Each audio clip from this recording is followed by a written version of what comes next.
You too, man. Back at it with another not a UK, another Irish, Ireland Gangland documentary. Shout out to Criminal Minds Uncovered, right? This is one of the channels that y'all put me on. Shout out to my Irish folk, all my Irish community people. Ireland, what up? I got green on, as you can see. I didn't plan this. I didn't plan this. But we here, Ireland. What's up? Anyway, we got the Irish gangster who can't be killed. I don't know who his name is, but this is another documentary. So we about to learn, about to see what's going on. All right, tap that link down below. Be sure to like, comment, and subscribe to the channel. I got more gang war videos down there, more documentary videos in the description. Click that, gang war videos, and watch all of them. They all there. And yeah, 2,000 subs. We're monetized now. They got to put respect on our name. Without further ado, man, Criminal Minds, take it over, bruh. This man is the hardest gangster to kill in Ireland. Michael 9 Lives Frazier has survived at least 7 assassination attempts. What? He was shot, hunted across Dublin, and even survived a grenade attack. Woo! But no matter how many times his enemies tried to kill him, Mickey 9 Lives always walked away alive. Michael Frazier was born and raised in a tough working-class district of Dublin. As a teenager in the late 1990s, he fell in with a crowd of local youths who were already dabbling in petty crime, the usual script of stealing cars, joyriding, and low-level drug dealing. By the early 2000s, he had graduated from minor delinquency to more serious criminal activity, gaining a reputation on the streets as an ambitious young operator, unafraid to get his hands dirty. This period also saw Frazier forging key alliances that would define his early criminal career. He became closely associated with Fat Freddie Thompson, a childhood friend, or at least a fellow young gangster from the Crumlin area of Dublin. Thompson, born in 1980 and raised in the same South Inner City area, was quickly rising to prominence as a ruthless gangland figure. Damn. Pistol material handling, this is Andrew. When you're in the business of material handling, In the early 2000s, Thompson emerged as a leader of one side of the infamous Crumlin-Drimnagh feud, a bloody gang war that erupted after a split among former friends over a missing drug shipment. There you go. That's The how it be. feud pitted Thompson's faction against that of rival kingpin Brian King Rat Rattigan, resulting in at least Rat? 16 murders over the next decade. Growing up amid this conflict, Frazier was drawn directly into the chaos. As an associate of Fat Freddie Thompson, he effectively chose a side in the feud and therefore inherited a long list of enemies. By his mid-20s, Frazier was reportedly involved in drug distribution in Dublin's South City, learning the ropes of the underworld. Frazier managed to stay alive and free through the worst years of that war. No small feat, considering many of his peers ended up either dead or in prison. It was during these early years that Frazier developed a close relationship not only with Thompson, but also with other senior figures in the Dublin underworld. Right. One such figure was Paul Rice, a veteran Tallaght gangster with a formidable reputation. Rice, significantly older and more experienced, had been involved in organized crime since the 1990s and became something of a mentor to the younger generation. Through Thompson's network, Frazier came under the influence of Rice as well, absorbing the lessons of a previous generation of criminals. After 2008, Michael Frazier's stature in the underworld began to rise. The bloody Crumlin-Drimnagh feud had started to fade. The rival Rattigan faction had been weakened by killings and key imprisonments. With many of his enemies gone or in retreat, Frazier found new space to operate. Freddie Thompson's side was effectively the victor of the feud, and as one of Thompson's trusted associates, Frazier stood to benefit. During 2008 to 2013, he was reportedly involved in the cocaine and cannabis trade that flowed into Dublin's neighborhoods, leveraging the supply lines that had been established during the feud. International links, possibly via contacts in Spain or the Netherlands, provided narcotics, which Frazier and his crew distributed locally for hefty profits. While concrete evidence of his specific enterprises is scarce, authorities reportedly pegged Frazier as a significant player in organized crime by the early 2010s. However, Success in the criminal underworld often breeds internal friction. As Frazier became more assertive and financially independent, tensions grew between himself, Fat Freddie Thompson, and Paul Rice. The period from about 2011 to 2013 saw a splintering of alliances that had once been solid. By many accounts, Frazier began to distance himself from Thompson's direct control. One unverified report suggests a heated confrontation occurred at a Dublin nightclub in late 2012, where Frazier and Thompson clashed over a failed drug deal. Whether or not that specific tale is true, it's clear that by 2013, their long-standing partnership had soured. Niggas getting choked out and shit. Paul Rice had been an ally of Thompson's enterprise, and likely saw Frazier as a protege at first. Right. But as Frazier pushed for more, Rice's attitude reportedly shifted. A man of Rice's standing would not take kindly to a junior asserting independence. The exact incidents leading to the final rift remain murky, as neither side spoke openly, and much comes from underworld gossip rather than official record. Now they're ops. Thompson, who by then had aligned himself closely with the burgeoning Kinahan cartel. Up to 2013, Frazier had no serious criminal He conviction. look like a goddamn alien right here. I ain't gonna lie. That nigga forehead big as shit. He look like a high-ass alien right now. I ain't gonna lie. On record, despite over a decade in the game. Authorities attempted on multiple occasions to pin charges on him. Rumors suggest he was questioned about a major drug seizure in 2012 and was also a person of interest in a gang-related shooting that year, but nothing stuck. 2014 would prove to be a harrowing year for Michael Frazier, a year in which he earned the moniker Mickey 9 Lives by surviving one attempt on his life after another. Wow. With his split from Fat Freddie Thompson and Paul Rice, Frazier suddenly found himself at the top of Dublin's underworld hit list. Former allies had turned into vengeful enemies. According to Garda intelligence, at least 3 serious hit bids were made against Frazier in 2014 alone. Damn. It seemed that Thompson's faction had decided that Frazier needed to be eliminated for his perceived betrayal. The first known assassination attempt came in the spring of 2014 and nearly succeeded. A man in his 30s has been shot and seriously injured in Dublin tonight. He was shot a number of times in the car park of Bono Church in Clondalkin. He's in a critical condition in hospital. It's that time of the year. Burlington's spring deals are in the air. Well, I don't know what God had reasoning of keeping him alive for so long. Like I said, God be working in mysterious ways. But brother, if you ain't give your life to the Lord Jesus Christ after like the third time, boy, man, look. Gardaí say the victim is known to them. He's a man in I've his seen that 30s, news reporter and before. he's connected He to one always of be 2 here. feuding Reynolds. criminal gangs. Now, at around 6:15 this evening, he staggered into Clondalkin Garda station and collapsed. He had sustained gunshot wounds to the neck and upper body. He was taken to Tala Hospital, where he's in a critical condition tonight. Investigating Gardaí then discovered that he'd been shot in the church car park of Bono Church. Now, the church has been sealed off, and the Garda station, Clondalkin Garda station, has also been sealed off. There are 2 crime scenes tonight, and Gardaí are continuing their investigation. They're treating it as attempted murder. They believe at this stage that the victim could have been shot because he's believed to be involved in a feud with a well-known Clondalkin criminal. He had just gotten into his vehicle when a hit team struck. Frazier was shot twice, suffering bullet wounds to his body. Bleeding and in pain, he managed a desperate escape. To do this at a church? Y'all couldn't wait until he got out the parking lot? We gonna off him in front of Jesus. That's what we gonna do. That's what we on. We gonna off him in front of the Lord Jesus. That's what we want to do. Boy, Ireland, listen. Y'all niggas, it's crazy over there, boy. I ain't lying.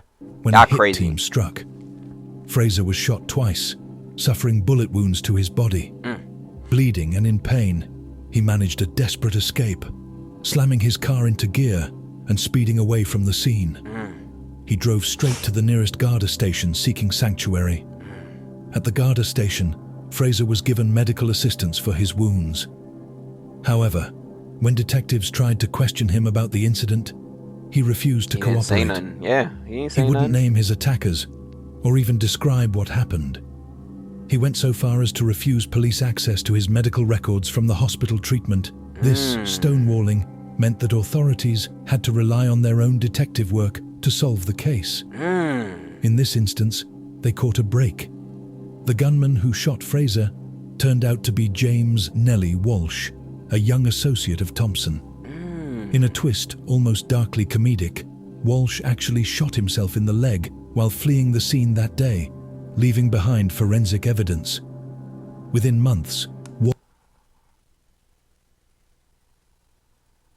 I'm trying to figure out how the fuck do you motherfuckers be shooting yourself? What? And now you left forensic evidence.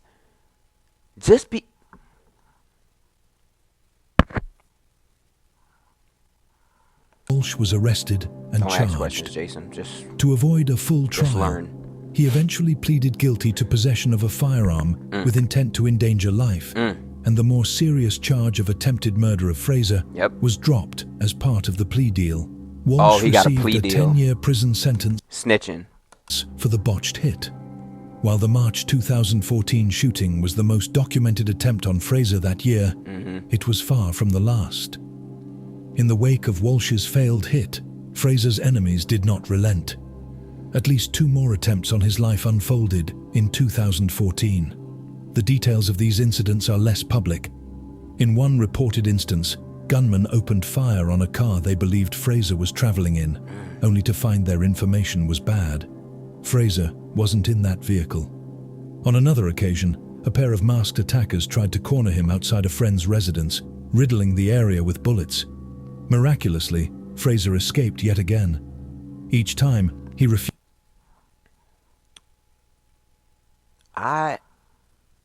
First of all, how the fuck do you keep getting away? That's number one. How do you keep getting away? Second of all, why do y'all keep fucking up the mission? How are y'all not finishing this nigga? Y'all had him cornered. Found him lacking and cornered. And he still got away. What? Boy, is this nigga Nightcrawler or some shit? Is he just disappearing, snapping his fingers and leaving the scene? What is going on? Used to make statements to police, so reliable information is scarce. But authorities believed that Thompson's crew was systematically hunting Frazier throughout that year, Boy, they was determined to boy. get rid of him. By 2014, he was relatively isolated without the backing of a larger gang, so launching into a feud of his own against Thompson would be a poor move. I was just about to say that. I'm like, bro, fight back. Fight back. Why? Man, okay, fuck the fighting back. You don't got no backing from no gang. Leave Ireland. Why are you still in Ireland? Leave. Leave. There's literally no point of you being in Ireland. Like, literally. Leave, bro. What the fuck? Frazier's priority was survival. He kept a low profile and moved carefully. Associates say Frazier switched cars frequently and may have even worn body armor on occasion. After surviving 2 or 3 near-death experiences in a matter of months, he became extremely paranoid. By the end of 2014, Frazier had already survived more attempts on his life in 1 year than most gangsters might in a lifetime. In a lifetime, boy. The newspapers hadn't yet splashed his name widely. He was known in the criminal underworld, and the authorities certainly knew him. Within gangland circles, however, his near misses were legendary, earning him that nickname, 9 Lives. By early 2015, according to Underworld Whispers, Frazier had survived 5 separate assassination attempts by this point.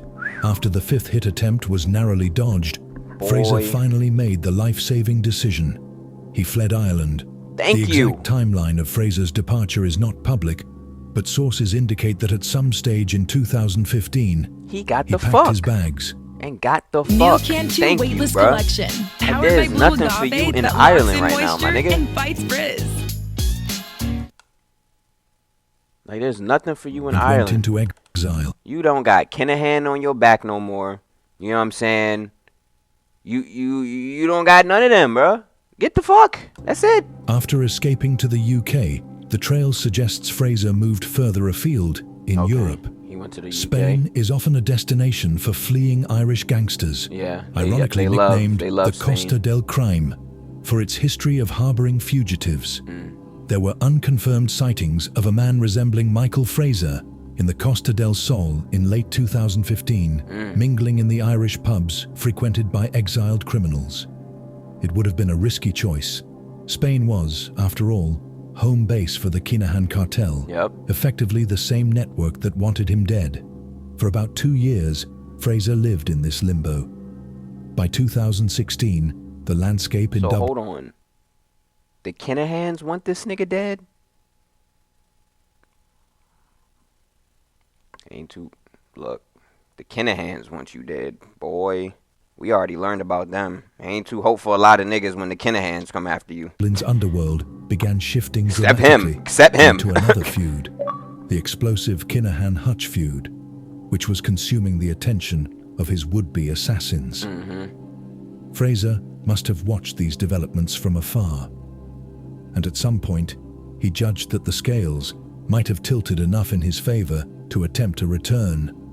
Little did he know that even in exile, he wasn't completely out of danger, and that 2017 would bring new attempts on his life. Wow. Michael Frazier had cautiously returned to Irish soil. Why? His return would see 2 more assassination plots on his life. They was waiting. This time, however, law enforcement was watching closely, and the backdrop of Dublin's Gangland had changed in ways that, ironically, helped Frazier survive yet again. The first incident came in May 2017. Gunmen attacked Michael Frazier's residence in Drimnagh, South Dublin. Under cover of darkness one night, a vehicle sped past Frazier's house, and at least one shooter opened fire with a handgun, blasting the property with a volley of bullets. At least 7 shots were fired into the house. Luckily, neither Frazier nor anyone else was hit in this spray of gunfire. All signs pointed to Fat Freddie Thompson, Frazier's old friend turned foe. This is old man. Reports later emerged that Thompson, who by then was back on the streets after a 20-month prison stint for violent disorder, had a personal hand in this vengeance attempt. There was talk of a personal row between Thompson and Frazier that had never been settled. Even after a couple of years, Thompson's grudge hadn't faded. In fact, Thompson's own position had evolved. He was now closely aligned with the Kinahan cartel's campaign against the Hutch family, and he had access to plenty of willing gunmen. It seems Thompson leveraged those resources to target Frazier. August 2017 nearly brought his saga to an end, but in a dramatic turn, this attempt was thwarted by law enforcement in real time. Wow.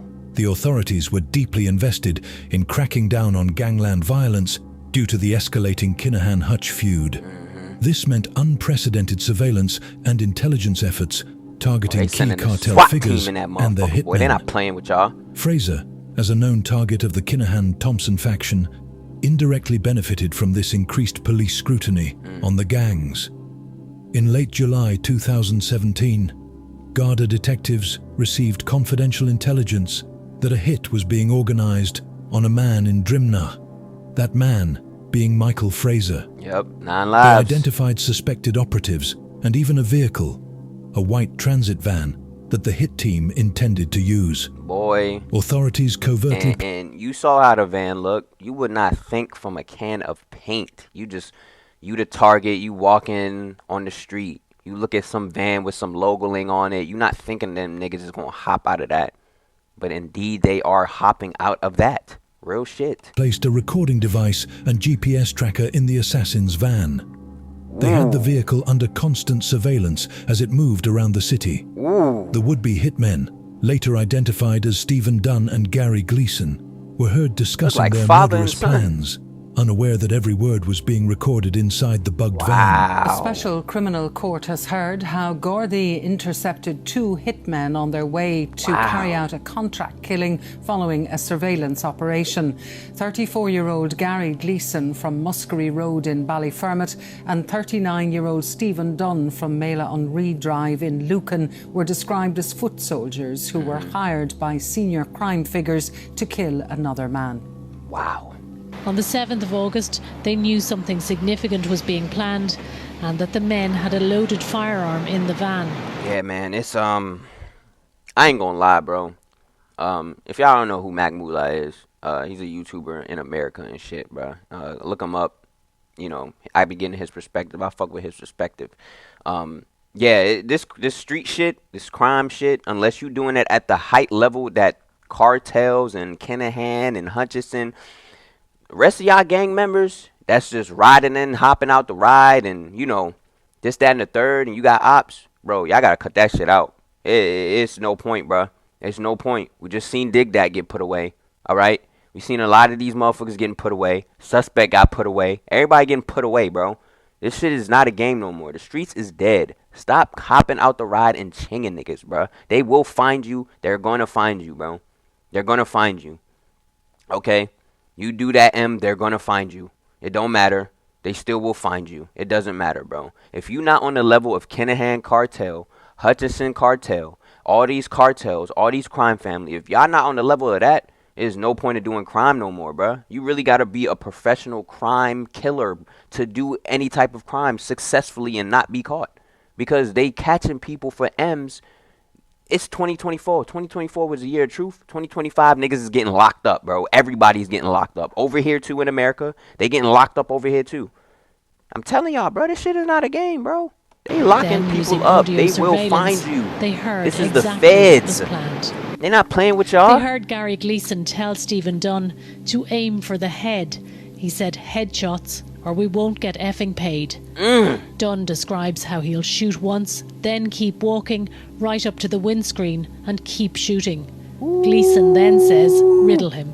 We're Americans. Boy, we're a veteran-owned portable they got the sanitation whole rental drop company. on y'all, boy. We It's hired over with. Defence barristers told 50 the years court in jail. that both men Over. had chronic drug problems and were in debt. They were described as hired hands or foot soldiers contracted by senior crime figures to kill another man on an internal matter. They were cogs in the wheel, but were not the masterminds. Both men were originally charged with conspiracy to murder, but they later pleaded guilty to lesser charges of possession of a firearm and ammunition with intent to endanger life. The plea was accepted by the state, and they'll be sentenced at a later date. In the aftermath, details of this foiled plot came to light in court proceedings. It emerged that the Kinahan cartel was indeed behind the contract. I knew it, bro. Investigators believe that Daniel Kinahan or his lieutenants had sanctioned the hit on Frazier, possibly as a favor to Thompson, or simply to eliminate a loose end from the past. Yep. Frazier's survival and non-cooperation made him an enigma, not actively in their way, but a man who had defied them and lived, which perhaps they saw as an unacceptable precedent. Garda sources revealed that the hitmen were chosen because they owed money to the cartel and were desperate enough to take on the job. After surviving the 2017 attempts on his life, Michael Frazier effectively went low profile. Remarkably, in the years following, Frazier managed to outlive or outlast many of the underworld figures who had once posed the greatest threats to him. Among these was Fat Freddie Thompson, the man who had arguably been the prime mover behind multiple attempts on Frazier's life, met his downfall not at Frazier's hand, but through his own involvement in another feud. In August 2018, Thompson was convicted of murder for his role in the killing of David Douglas, a Hutch associate, and was sentenced to life in prison. With Thompson now caged for life, Frazier's most vendetta-driven enemy was permanently removed from the streets. Another major enemy, the Kinahan cartel, also faced significant setbacks around this time. While the Kinahan leadership, like Daniel Kinahan, remained out of reach abroad, Their Dublin operations were severely disrupted by police action Yeah. and the Hutch feud's toll. Key Kinahan hitmen and lieutenants were taken down. James Nellie Walsh, the hitman who had shot Frazier in March 2014, spent most of the decade behind bars for that botched job. He was released around 2022, but almost immediately landed in trouble again. In a poetic turn of events, Walsh himself became the target of assassination attempts by other criminals and was lucky to survive a machine gun attack shortly after getting out of prison. Wow. Paul Rice, the veteran Oh, yeah, 'cause gangster he who snitched, once I sided forgot. against Frazier, also faded from prominence. While not as publicly documented, Rice, by the late 2000s and 10s, was an aging figure. There were reports of health issues and a retreat from active gangland involvement. He did not appear to pose an active threat to Frazier anymore. With Thompson gone and the Kinahans on the ropes, Rice had little incentive or backing to pursue an old vendetta. By around 2019, Michael Mickey Nine Lives Frazier found himself in an unusual situation. He had outlived the storm. As of 2025, Michael is believed to be alive, in his mid to late 40s, Still alive. and still keeping to the quiet life he adopted in recent years. Wow. Publicly, he remains an enigmatic figure. Those familiar with Dublin's gangland scene say that Frazier has aged out of the game. After decades in the underworld and multiple brushes with death, he appears content to stay out of any spotlight. Fiverr. Wow. Find the right freelance service He's right away. still alive. So that's how they're growing so fast. Wow. So he's still alive. That is crazy. Man, this nigga dodged death like 7 times, boy. They was gunning for him. I ain't gonna lie, they was gunning for him. If y'all like that documentary, be sure to drop a like for that. Shout out to Criminal Minds Uncovered, bro. Shout out to him. Great channel. Sub up to him. Sub up to me. If y'all like more content like this, I got more content in the description. Gang War videos. Just click that and you'll see all the rest of the videos, man. Be sure to like, comment, and subscribe to the channel. Be sure to like, comment, and subscribe to the channel. Without further ado, it's your boy J Steph. Until next time, I'm gone.